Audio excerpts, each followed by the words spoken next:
My name is Madeline, 36 years old, founder of a luxury hotel and wedding service chain in Vermont. One afternoon in early June, I was in a board meeting when I got a phone call that sent a chill straight through my chest. The wedding coordinator for my brother called and clearly said, "The bride's family is requesting your name be removed from the guest list, but they're keeping the $85,000 sponsorship." I froze, staring down at the contract with my name printed boldly, listed as the owner of the church, the hotel, and even the event company they were using. Have you ever been pushed out of someone's life by your own family, even as they benefited from everything you gave? If this stirs a memory or pain in you, share your thoughts in the comments below. Tap like if you believe kindness should never be something others take advantage of. And don't forget to subscribe, because what I did after that phone call brought their entire family to their knees. I was born in a small town in southern Michigan, where winters were so cold the pipes would freeze, and the wind hitting the windows sounded like someone begging to come in. Back then, our home had only 3 people: my mother, me, and my half-brother, Connor. We didn't have much, but what I remember most wasn't the scarcity. It was the warmth of Connor pulling the only blanket over both of us, holding me close like he was shielding me from the whole world. My mom worked night shifts at a factory, slept through the day, and always seemed to rush out the door at dusk with a distant look, like she was constantly fleeing something. I never blamed her. I think she was just a fragile woman trying to survive after choosing the wrong man. My stepfather, Gene, was a tall man who didn't say much, but when he was angry, he spoke with his hands. If I smelled alcohol on his breath, I knew to hold my breath and tiptoe past. The house felt like a giant mousetrap. One wrong move and it would snap. That's why Connor was always my shield against Gene. He never left me home alone with him. On nights when Mom wasn't there, he would wait outside my classroom after school, hoodie pulled over his head, hands in his pockets, ready to walk me home and sit up all night on guard. I remember one time, Gene threw a coffee pot at the wall after I accidentally knocked over the salt shaker. A shard hit my leg, slicing it open. Connor didn't say a word. He just pulled me out of the kitchen, cleaned the cut, and whispered into my ear, "You don't have to be afraid of anyone. We're getting out of here." From that night on, every evening he gave me a little note with words like, "Someday you'll run the biggest hotel in the city," or, "The name Madeline will glow on a golden sign." I used to laugh, but he never did. His eyes would light up like he actually saw it, on the other side of the foggy future. When I was 13, Mom got seriously ill. Her liver was failing after years of drinking. Every week, I went with Connor to the hospital to see her curled up in a pale green gown, eyes sunken like an empty well. Right before she passed, she called me in alone, her dry hand gripping mine like it was her last thread to this world. "Don't live like I did," she whispered. "Don't let someone else choose your life for you." After the funeral, none of our relatives offered to take us in. In the end, my grandmother on Mom's side, Clara, already near 80, opened her door to both of us. Her old wooden house sat on the edge of town, with a small garden in the back and a calico cat always stalking squirrels. Clara didn't say much, but there was a firm gentleness in her eyes. Every morning she made coffee, left me a cup of warm milk and a slice of toast with peanut butter. When I left for school, she stood in the doorway with her cane, watching until I disappeared around the corner. Connor was 18 then. He could have left, but he stayed. He dropped out of school, took a job at the lumber mill to help cover expenses. I remember that first night he came home with blisters on his hands from the sanding machine, but still pushed a $10 bill into mine. "Buy lunch with your friends tomorrow. Middle school girls like chicken sandwiches, right?" I asked him. "You're not going back to school?" He shrugged, eyes still on Grandma watering plants out back. "You're enough. You go to school. You become someone. Me. I'll be the background." I hugged him tight and didn't say anything, because I knew he never saw me as a burden. He saw me as his reason to fight. When I got accepted to Central Michigan University, Connor was the one who drove me to the dorms in his old pickup. On the way, he turned up the radio, sang the wrong lyrics, and laughed like a kid. Before he left, he handed me a small wooden necklace with the letter M, something he'd carved himself. "Hang this on your mirror so you remember someone's always behind you." I watched him disappear through my third-floor window with tears running down my face. And I made a vow: no matter how far life took me, I would never leave him behind. We called each other every weekend. He'd ask about my classes, I'd ask about his new projects at the mill. He switched to construction, trained under an old foreman, and eventually led a whole crew. Meanwhile, I graduated and started my career at a tiny hotel in Lansing, earning minimum wage. Still, wherever I was, Connor was always the first to call and congratulate me when I got promoted. His signature line was, "When you open your own hotel, I'll build you the best lobby in the state." And I believed him, not just because of the promise but because all my life he'd never broken one. Connor wasn't my full brother. But he was the only person in this world I could lean on, close my eyes, and know I was safe. At 22, I had nothing but a brand new business degree and a mountain of student debt. My first job was the night receptionist at an aging hotel on the edge of Lansing. The laundry room leaked and the fire alarm went off whenever the cook burned toast. But I didn't complain. I quietly studied every procedure: how managers handled guest complaints, how housekeeping teams communicated with just a glance when things got chaotic. I learned. I observed. And I dreamed. A year later, I was promoted to assistant manager. That's when I started noticing the gaps in the industry. Weddings held in stiff, generic spaces, joyless menus, everything feeling mass-produced. I wanted to change that. I didn't have money, but I had something stronger: vision. On my way to work, I used to pass an abandoned warehouse.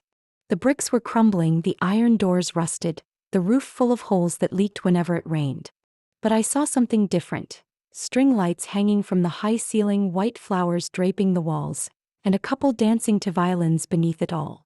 One March evening, I called Connor. "Are you busy?" "Just eating pizza in my truck." "Why?" "I need you to check out a warehouse.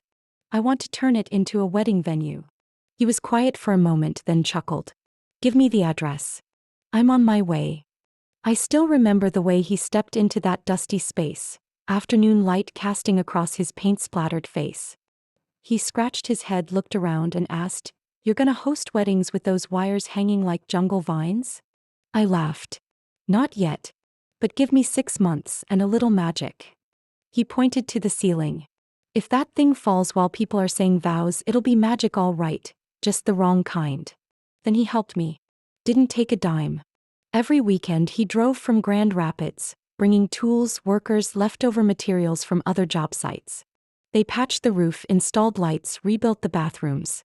I scrambled for funds, begged banks for extensions, borrowed from old classmates, even taught myself basic interior design to cut costs. I slept in that warehouse every night, curled in a sleeping bag, smelling sawdust and wet paint, dreaming of the moment the lights would finally come on. 7 months later, we opened the Timber Loft, a modern rustic wedding space with a cobblestone patio and a canopy of wisteria vines. The first ceremony was for a librarian named Valerie and her highway engineer fiancé, who had a habit of crying while reading love poems. They held hands beneath the lavender blossoms, eyes glistening with tears and golden light. I stood from afar, my heart tightening. After the ceremony, the bride hugged me and said, "You didn't sell us a wedding venue. You gave us a memory for life." That moment changed everything. A local newspaper wrote an article. Photos spread across social media. I was invited to speak at a startup conference and bookings filled up for the entire year. I used the profits from the Timber Loft to invest in a small vintage hotel near Lake Michigan, where I built the region's first all-inclusive wedding resort. Connor followed every step. No matter how busy he got, he still texted me every Friday night. "Careful working too much. You don't want to get too skinny and outshine the bride as a bridesmaid." One time I asked him, "If you ever get married one day, would you want it at the Timber Loft?" He squinted, pretending to be serious. "Nope. At the Lakeside Hotel. That bridal suite has a balcony facing the water. When the lights come on at night, it looks like something out of a movie." I laughed and silently promised I'd save that room just for him, anytime he needed it. He didn't know, but I carved a small C into one of the bricks beneath the suite's doorstep. We had grown up poor, under the roof of an angry man and the sighs of a weary mother. But now I had my own little empire, and the brother who stood behind it all. A man who never needed praise, only wanted to see his sister happy. I never imagined that one day, everything I had built would be betrayed by the person I loved most. I met Ashley for the first time on a Saturday afternoon in October, when red maple leaves scattered across the front lawn of the Lakeside Hotel. Connor brought her to a small party I hosted to celebrate the 4th anniversary of the Timber Loft. He texted ahead, "She's sweet. You like her?" She's an elementary school teacher, loves books and adores kids. I was busy managing the catering staff when I saw him walk in, hands in his pockets, grinning as always. Next to him was a young woman with pale blonde hair, wearing a cream wool coat that reached her knees, stepping softly like she didn't want to leave a mark on the wooden floors. "Madeline, this is Ashley." I reached out my hand. She shook it briefly, then quickly pulled away as if worried her necklace might shift out of place. "Nice to meet you," Ashley said, a faint smile brushing her lips. I nodded, trying to lighten the air. "Connor said you teach first grade? That must take a lot of patience." "Oh, it's not too hard," she replied. "Kids are easier than adults." We only talked for a few minutes, but there was always a thin, invisible glass wall between us. I saw it in the way she avoided eye contact, in the way her eyes scanned the room like she was comparing our tablecloths to something out of a bridal magazine. After the party, I asked Connor, "Is she shy around strangers?" He scratched his head. "Probably just the crowd. But when it's just the two of us, she's really gentle and smart." I nodded. Connor wasn't someone who fell easily. If he was serious, I wanted to respect that. Over the following months, Ashley and I crossed paths a few more times. It was always the same, polite but never warm. She called me Miss Madeline, but that Miss sounded more like front desk clerk than future sister-in-law. The only time I saw her eyes genuinely light up was when she talked about St. Celeste Church in Vermont. Solid oak doors. High arched ceilings with stained glass depicting scripture. That place photographs like a fairy tale. I smiled. "If you two decide on that church, I'll take care of the reception. I've worked with a few boutique hotels around there. You can pick whichever one you like." She paused for a few seconds, then said, "I heard you have a hotel right by the lake, right?" "Yep, that one used to be an old monastery. The event room overlooks the water. If you want, I can block off the entire place for your wedding. No charge. Consider it my wedding gift to Connor." Ashley looked at me for more than 3 seconds. But it wasn't a touched look. It was a calculating one, as if she was appraising the value of what I'd just placed on the table. "Thank you. I'll talk to my mom." Back then, I didn't know who Mom was. Not until I met Donna. Donna was the kind of woman who could shift the tone of an entire room just by standing in the hallway. She was tall, slender, wearing a white cashmere coat, and her French perfume was subtle but lingered long after each step. Her handshake was feather-light, and her voice had the tone of a lecture given to a room full of slow learners. "Oh, so you're Madeline. I thought you'd be older." I smiled politely. "I'll take that as a compliment." She scanned the hotel lobby. "This place, rustic, seems to fit the current trend." Connor glanced at me with an apologetic look. I smiled to reassure him. "Thank you. The rustic style tends to bring a warm and natural feel." Donna nodded like she was speaking to a well-trained waitress. As the engagement approached, Ashley began showing her cards. Everything had to meet her family's standards. From the church location to the guest list to the menu, all had to go through her mother. Once I gently asked, "Do you want to invite any of your school friends?" "Colleagues maybe." Ashley shrugged. "They don't really fit the vibe. I'm not especially close to anyone." I looked at Connor. He was silent. The same kind of silence I remembered from when we were teens, when he'd give me his share of food and wouldn't tell Mom he only had $3 left in his pocket. I realized I was stepping into the role of an outsider, but told myself, I'm doing this for Connor. I promised I'd help plan his wedding and I'll make it perfect. I didn't know that promise would become something others would take advantage of, and I once again would be pushed out of the very home I built with my own hands. I started to notice I was being edged out through the smallest signs. The first planning meeting with the event coordinator, I wasn't invited. I only found out because my assistant, Bethany, overheard it when our own hotel was booked to hold the session.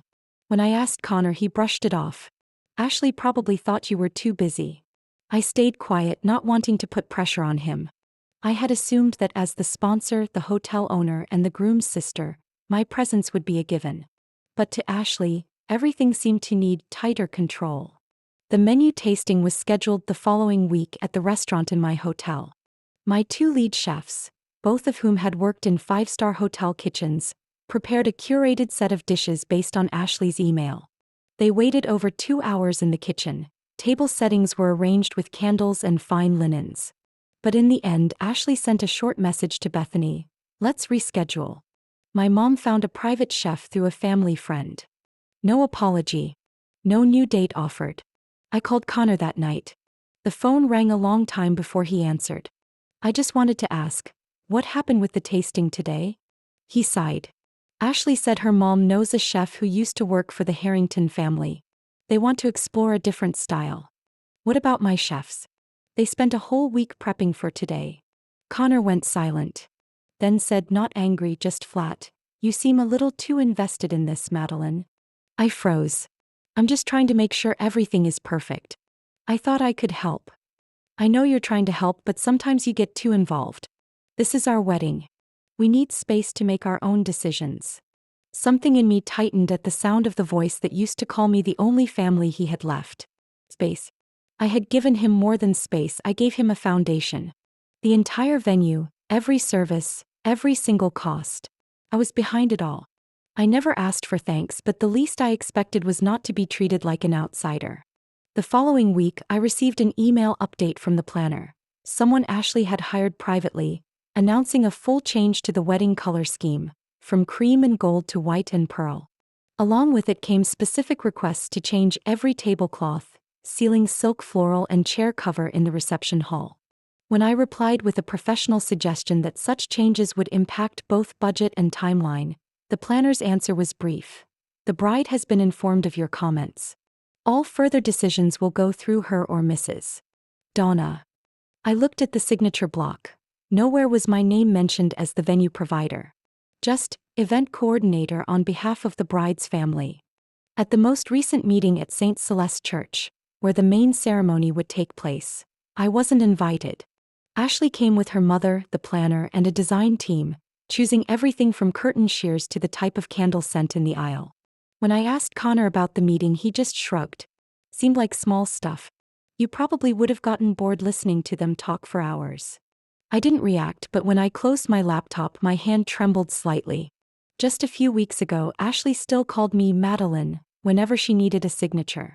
Now, I heard her introduce me to the design team with chilling detachment. This is the venue owner. She's from the groom's side. I looked at her. Not a single smile. Connor stood beside her, head down, scrolling through his phone, silent. As we left the meeting, I walked out to the parking lot first. The air was starting to mist. Connor jogged to catch up, gently touching my shoulder. Don't be upset with Ashley. She's under so much pressure from her mom. You get it, right? I turned to face him. Connor, I don't need to be in every detail. But I'm paying for everything. And I'm your sister. The way people are treating me, it's like I'm just the service provider. He sighed, rubbing his forehead like he was being pulled in a dozen directions. I know, but you're just so capable.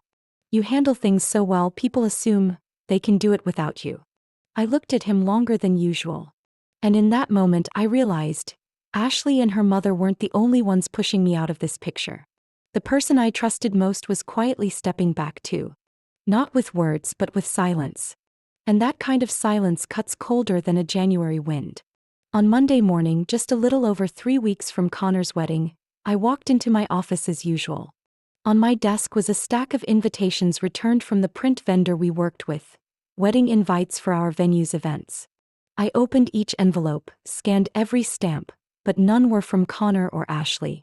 Pretending to stay calm, I opened my schedule and crossed off the days already booked. The more I stared, the tighter my chest felt.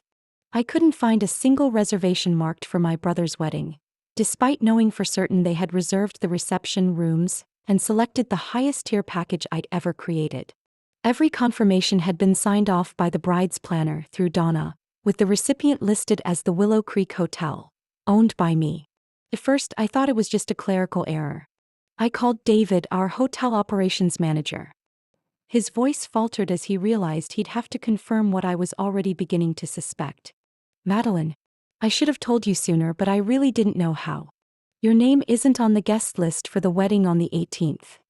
I asked again carefully, not on the list? Not at the front desk, not at the table arrangement. No, ma'am. Both banquet and reservations confirmed that. The guest list came from the planner 2 weeks ago, then was updated 3 days ago. I gripped the phone tighter, each breath getting colder. Thank you, David. I understand. I hung up and sat there in the dim office light. My right hand trembled, not from anger but from the kind of heartbreak that settles in your lungs and makes it hard to breathe. I picked up the phone again and dialed Connor. The call rang longer than usual before he answered. "Hello. I just have a few questions." He paused, then said quietly, "About what?" "About the guest list. I didn't see my name. And the hotel manager confirmed I don't have a room for the wedding night. That Ashley's handling everything. She said the invitation's coming later." "How much later?" "It's less than 3 weeks away." "Connor, I'm your sister." He let out a long, exhausted sigh. "Madeline, you're blowing this out of proportion. Don't make this heavier than it has to be. This is our wedding, not a corporate event you're running." I froze. I'd heard that phrase before from outsiders. I never thought it would come from the same person I once held hands with through our first winter after Mom died. "I'm not blowing anything up. I'm just realizing I'm no longer part of your life." "Don't say that." His voice cracked slightly, but not enough to undo what had just settled into me. "I get it. Good night, Connor." I hung up before I could say anything I'd regret. That night, I returned to the office late, flipped on the lights, and opened the master contract for the wedding. Every document bore my signature. I was listed as the sole provider of all-inclusive services for the event. The church, transportation, banquet hall, hotel, down to the premium meal packages. The total value was close to $90,000, most of which I had absorbed personally as a gift. Not on paper but in reputation, discounts, and personal guarantees. I sat there, flipping through each page until my eyes landed on the breach of ethical service clause, a term I had added to our hotel contracts 3 years ago, after a lawsuit involving discrimination against staff. That clause gave me, as owner, the right to cancel an event if I discovered behavior that violated our standards of respect and honesty, including willful exclusion or exploitation of the person providing the services. I read it 3 times. And with each read, things became clearer. This wasn't about wounded pride. I was being used. Treated like a tool. Someone who provided space, funding, and reputation, but was cut from the guest list like I might taint their carefully crafted image. I called Bethany, my assistant, even though it was nearly 10 p.m. "Can you help me pull the full event file for the 18th? Every email, every task assignment, who approved what, who requested which changes." Bethany didn't ask questions. She simply said, "Yes. I'll have a full report to you within 24 hours. I set the phone down and sat still under the soft amber light of my office. This was no longer a small matter. And I hadn't walked this far, survived all those childhood scars, just to be pushed out of a home I helped build, simply because I didn't fit the image of a wedding dress they wanted to show off in photos. By noon on Friday, just 1 day before the wedding, I was reviewing the final schedule for next month's events with the marketing team when the office landline lit up. Unknown number. On the other end, a woman's voice came through, clear, deliberate, slightly hesitant but trying to sound professional. "Hello, this is Alicia Rivers, wedding coordinator for Miss Ashley Granger and Mr. Connor McAllister, whose ceremony is scheduled tomorrow at the Willow Creek Hotel." I placed my hand on the folder in front of me, stared at the phone, and said, "Speaking. We've been assigned to handle all guest-related matters on behalf of the bride's family, so I'm calling to inform you of the following, as per the bride's direct request." I could feel every word about to be spoken. They were rehearsed, likely reviewed by legal counsel. "We regret to inform you that your presence at tomorrow's wedding is no longer part of the family's plan. Your name has been removed from the guest list and the lodging allocation." Kept my voice level. Reason: the bride's family is concerned that the current relationship between parties may impact the overall atmosphere of the event. Miss Ashley wants everything to be perfect and peaceful. Your presence, as they see it, could disrupt that mood. I closed my eyes for a moment. Not because I was shocked, but because the smoothness of her delivery made it clear. This exclusion had been decided long ago. They were just now confident enough to say it out loud. "And the $85,000? I asked, still calm. Alicia hesitated.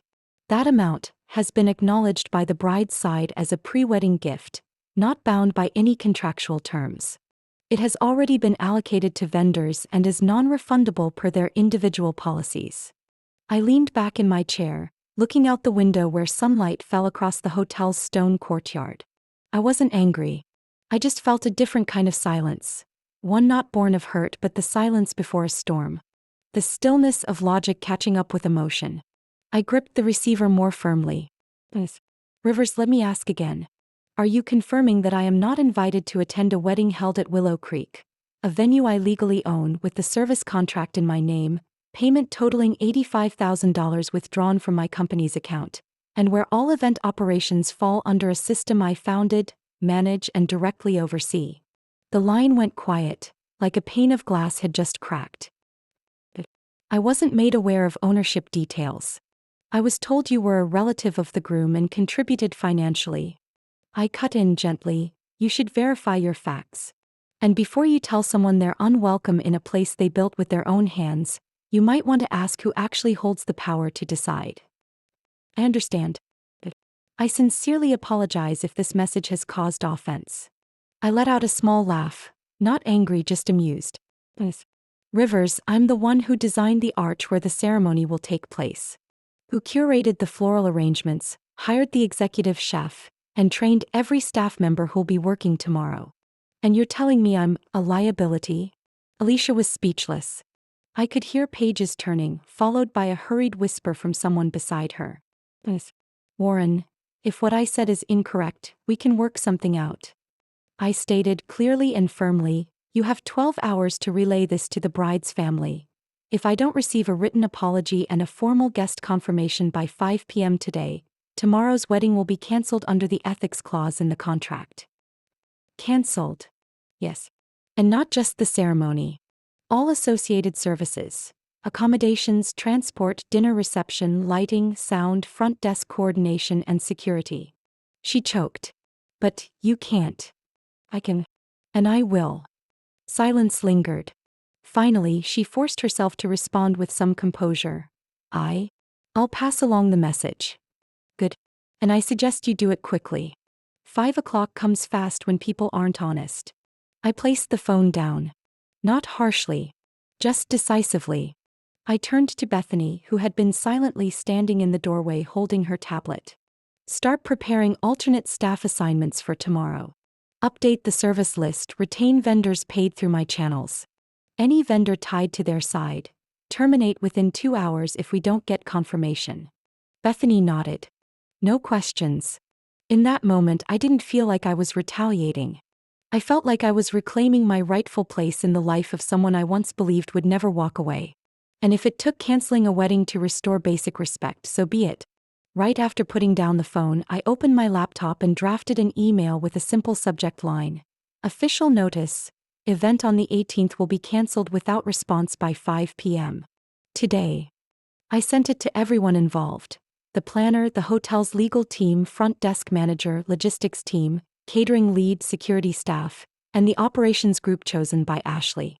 I didn't go into detail, just laid out the conditions clearly. A written apology from both the bride and groom, a confirmed seat of honor for me at the wedding, and a guarantee that I would be treated as family, not a service provider. The closing line read, if no qualifying response is received by 5 p.m. today, I, as the legal owner of the entire event infrastructure, will activate the ethics clause for cancellation. The email went out at 12:07 p.m. Less than 10 minutes later, the office phone started ringing non-stop. The first caller was Donna. Her voice had lost the sweetness from our first meeting in the hotel lobby. What are you doing, Madeline? You're going to destroy my daughter's wedding just because you didn't get an invitation. It's not about the invitation, Donna. It's about how you've treated me like a walking wallet instead of a member of the family. She let out a cold laugh. If you're threatening legal action just to get a seat at a wedding, I suggest you think twice. I have my own lawyer. I don't need to sue. I'm simply enforcing the clause you signed. And if you want to go to court, I'm ready. But I believe with the number of media outlets attending this wedding, the story might travel farther than you expect. I'm not afraid of public opinion. Maybe not you, but the Blake family is preparing to fund 2 scholarships at Harvard this fall, aren't they? Silence fell on the other end. I lowered the phone, knowing every word I said next had to be measured, not driven by anger but by control. 30 minutes later, Connor called. His voice wasn't tired like before. It was angry. What the hell are you doing, Madeline? Are you trying to turn my wedding into a war zone? I've waited, tolerated, and sacrificed enough. All I've asked for is respect, Connor. That's it. That wedding won't have a church, a reception hall, a hotel, or any service system if I say stop. Do you understand that? I know, but do you even care about how this makes me look? And do you care how it feels to your sister? The one who sent you to trade school, who covered your first months of rent, who built that wedding patio because she promised to make your special day perfect? He didn't answer. I could hear his breath catching through the line. Madeline, everything's already planned. Then change it.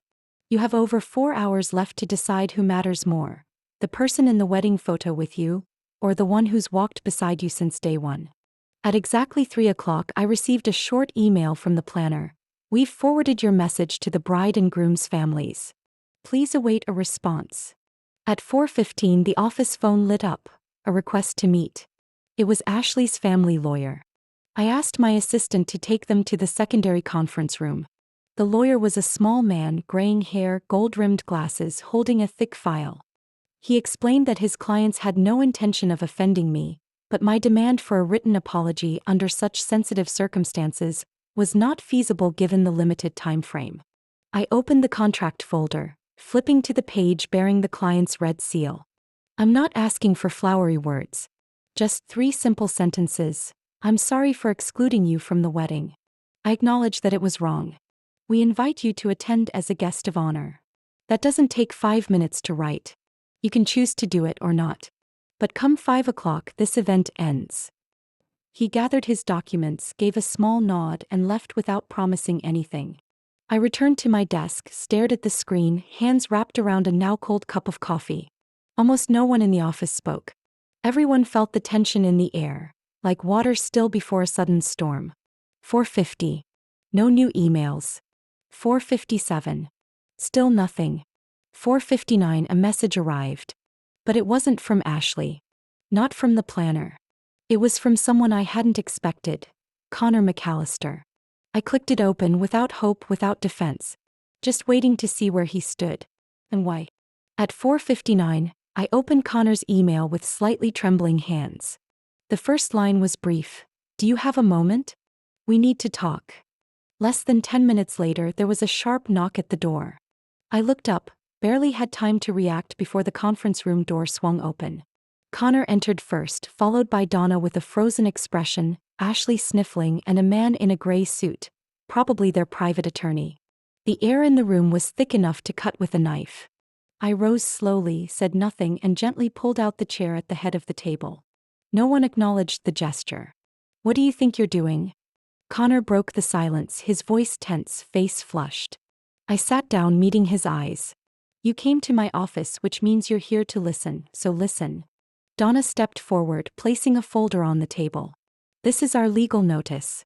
If you don't withdraw your demands, we'll sue for breach of civil contract and defamation of character. I didn't touch the documents. Good.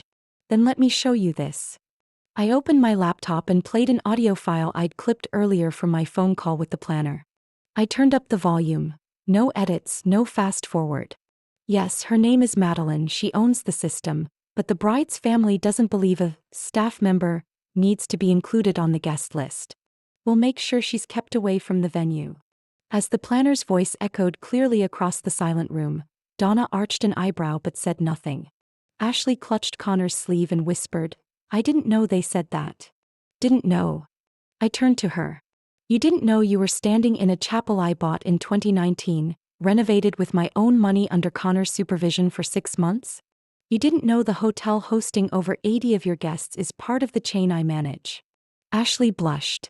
I assumed the planner handled everything. I just wanted it all to be perfect. Perfect.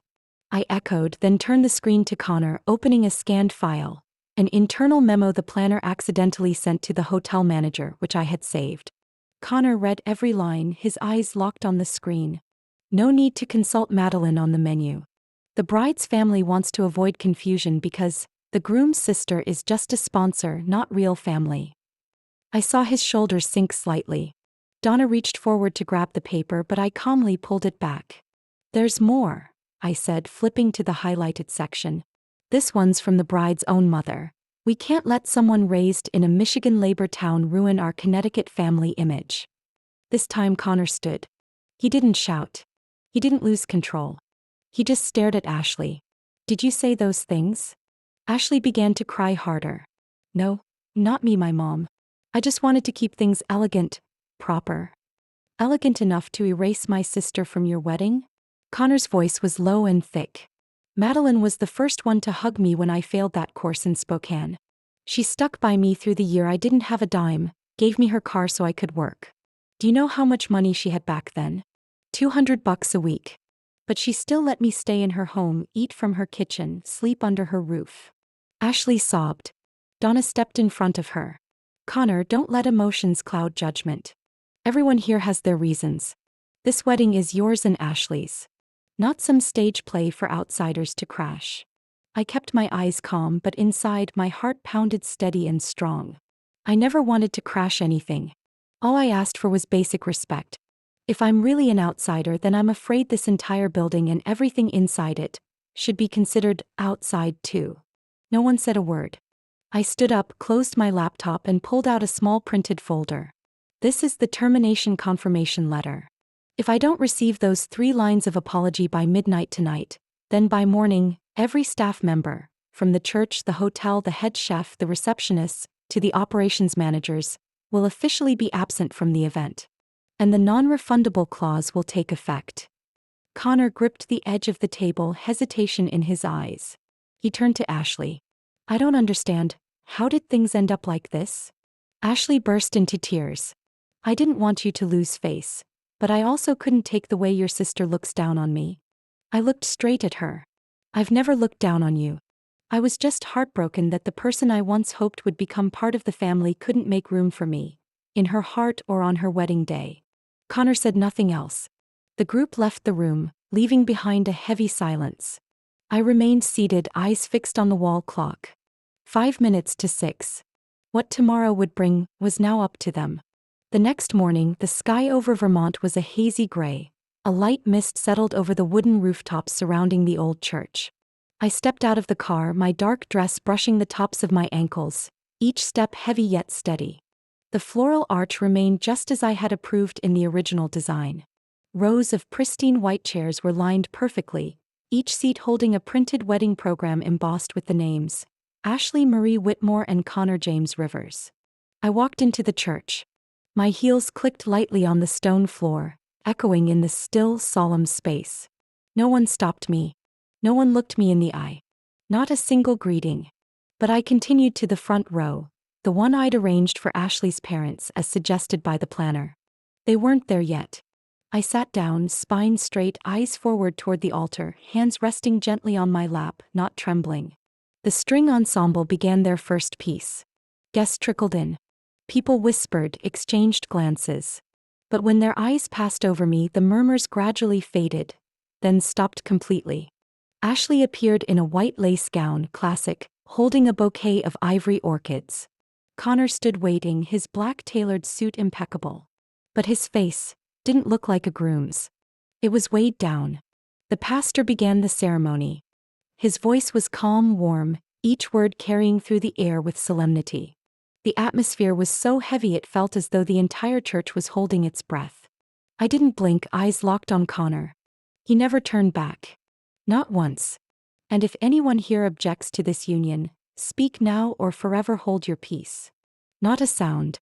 The church fell into absolute stillness. I was about to lower my gaze, when Connor moved. He turned to the pastor and his voice rose, not loud but clear and resolute. I object. The room erupted. Gasps filled the air. A woman behind me dropped her purse. Metal clattered across the wooden floor. The pastor stared at Connor, bewildered. Ashley looked stunned, her lips trembling. Connor, what did you just say? Connor turned to face the entire congregation. He didn't look at Ashley. His eyes searched, and landed on me. My sister, he began, was the first person to show me what family means. We don't share the same father, but she never once treated me like an outsider. When my mom passed, she cut my hair before the funeral. When I lost my job at 24, she sold our mom's keepsake watch just to cover my rent. Connor drew a shaky breath. His voice cracked. And when she funded this wedding space with her own money, they treated her like a stranger, a staff member who didn't even deserve a seat inside this room. All eyes turned to me. I stayed still, heart pounding, back straight, lips pressed tight. Connor continued. I forgot who never turned their back on me. While I chased some perfect future, I stepped forward and trampled the woman who once held this family's broken pieces together. Ashley grabbed his hand. We can talk later. I'm sorry about my mom, about the planner. But please don't do this in front of everyone. Connor gently pulled his hand away. You never once defended her. Not one word of apology. No effort to make things right. And you stood by while others erased her from the biggest day of our lives. You want a marriage without loyalty? Without blood ties honored? I can't. Donna shot up from the VIP row shouting, You're ruining my daughter's reputation. We'll take this to court. Connor turned to her, his voice firm for the first time that day. Hire a lawyer if you want. But you can't force me to love someone who doesn't respect the people who raised me. Ashley collapsed to her knees. The whispers surged again. A guest rushed forward to help her. The pastor awkwardly closed his Bible and stepped down from the pulpit. I didn't move. I didn't speak.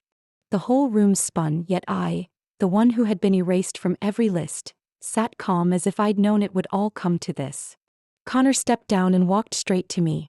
He paused beside my seat, said nothing, and simply held out his hand. A small gesture, but this time, it said more than any apology could. I looked at that hand, then up at him. And I placed mine in my brother's, the one who had once been my entire world and now remembered that truth. After that day, local papers exploded with stories about a wedding abruptly cancelled at a historic Vermont chapel. Connor's name wasn't mentioned much, but images of Ashley collapsed in the flower aisle with captions like, Groom calls off wedding over family dispute, quickly spread across social media.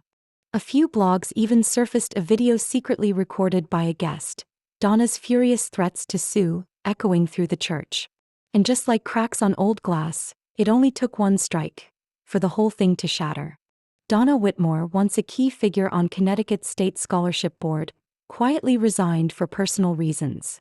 But no one mentioned the real reason. An event staffer had leaked the meeting recording where she called me a nobody with no pedigree. As for Ashley, all her upcoming teaching contracts at the elementary school where she worked were suspended pending further investigation into out-of-class behavior. Several parents wrote letters demanding answers about how someone with a history of classist behavior had been entrusted to teach children from diverse communities. I didn't feel triumphant. But I didn't feel sorry either. As for me, sitting alone in my office, the one that had borne witness to rejection emails, painful meetings, and quiet tears, I reopened the event cost contract. The full $85,000 was refunded per clause, since the cancellation was a personal decision by the groom. I looked at that number. And I thought of the young women who had worked temporary shifts in my venues, fixing gowns between shifts, softly asking me, Do you know anywhere that rents dresses cheap? My boyfriend and I just want something small. We don't have any parents. Or the young men who brought their elderly moms to tour the ceremony space, then quietly whispered, If my wife were still here, she'd love that tea room upstairs. I called my lawyer and directed the full amount into a new fund, Family Isn't Always Blood, a nonprofit dedicated to funding weddings for people without families or those abandoned by them. Every ceremony would take place in one of my venues with volunteer staff, photographers, fresh flowers, a wedding cake, and a live string quartet. The first event under that fund was held on my mother's birthday, the woman who once shielded 2 kids through the brutal cold of Michigan, though she never got a proper wedding of her own.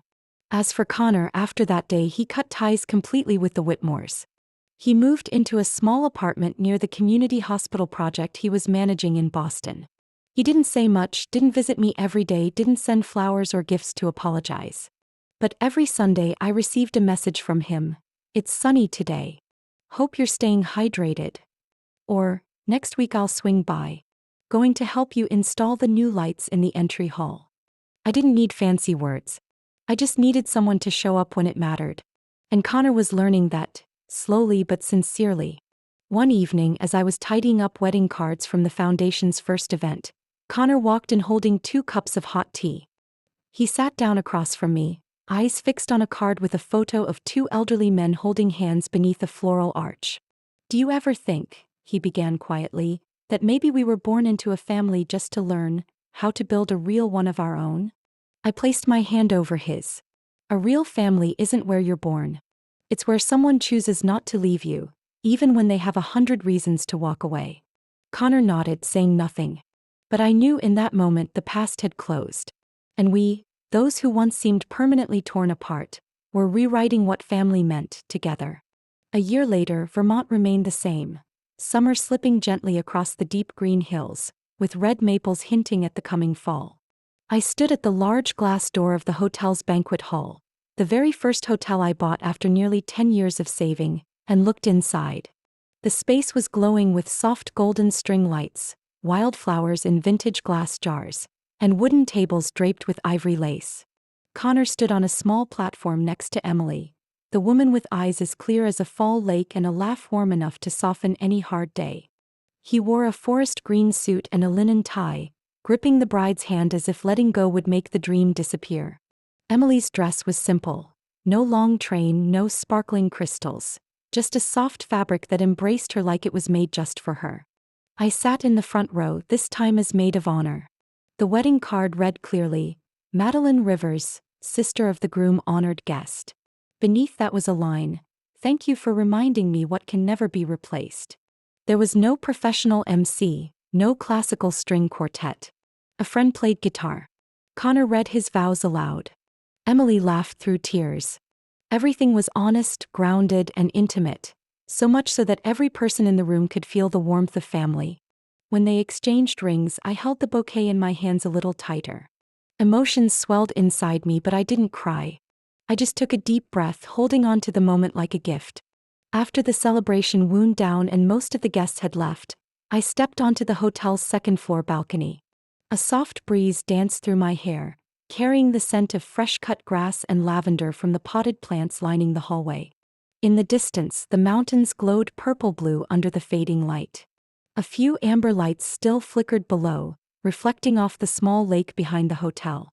Connor joined me, holding 2 mugs of hot apple cider. He handed one to me without a word and stood by my side, shoulder brushing against mine. For a long while, there was only the breeze and the quiet chirping of night insects. "Do you remember," he said softly, "the night you signed the contract to buy this place?" And I laughed and said, "Who would ever get married in a rundown spot like this?" I chuckled. "Yeah. And now you're the one getting married here. There's no better place," Connor turned to me, "because you turned it into somewhere anyone could find kindness. Somewhere anyone could belong." I tightened my grip on the mug. "You used to ask why I kept holding on to people who didn't treat me like family. I never answered. Because you still believed." I nodded. "But not in them. I believed that someday, you'd remember who you are." Connor didn't say anything else. He turned toward the lake, eyes glistening in the dim light.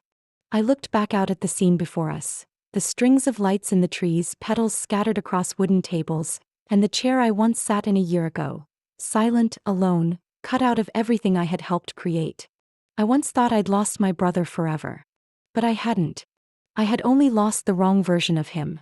The one shaped by ambition, by lies, and by the fear that love had to come with choosing sides.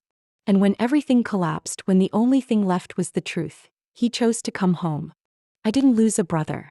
I just let go of the version of him that never belonged, so I could finally find the one who always did. What about you?